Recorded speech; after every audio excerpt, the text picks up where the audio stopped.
Hey everybody, it's Jan here from VidGamiac.com. Here we are today back in Magic Duels Origins, grabbing the Act of Treason achievement. This is to do 10 or more damage to an opponent using one of their own creatures. This is best done in Liliana's campaign on the second mission.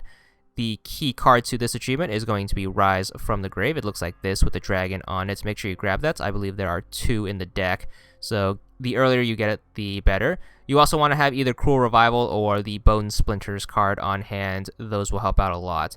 Basically, you want to kill time until your opponent summons the Gravelier Worm, and if you have all 3 cards in your hand, you should be good. You also want to build up your mana quite a bit since these are pretty high cost cards. Bone Splitters cost 1, Cruel Revival costs 5, and Rise from the Grave costs 5 as well.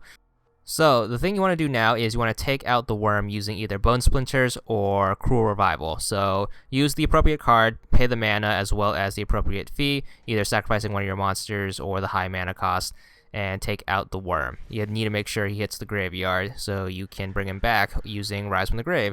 So depending on your mana count, you can possibly have to take 2 turns to do this, but it doesn't really matter. If it took you most of the duel to get this setup going, you could have a surplus of mana and then do both of these steps on the same turn, but the goal is to bring back the worm the same turn as one of your monsters went down. The reason for that is if the worm is brought back from the graveyard during a turn a creature was destroyed, he gets +4 in both stats. So if you did it right, he should be an 8/8 attacker, and doing that, you should be able to get the achievement. Since he has Trample, if you attack your opponent, even if they block it, the residual damage still gets dealt to your opponent and still will count towards the achievement. So that's why you want to do this achievement with the worm.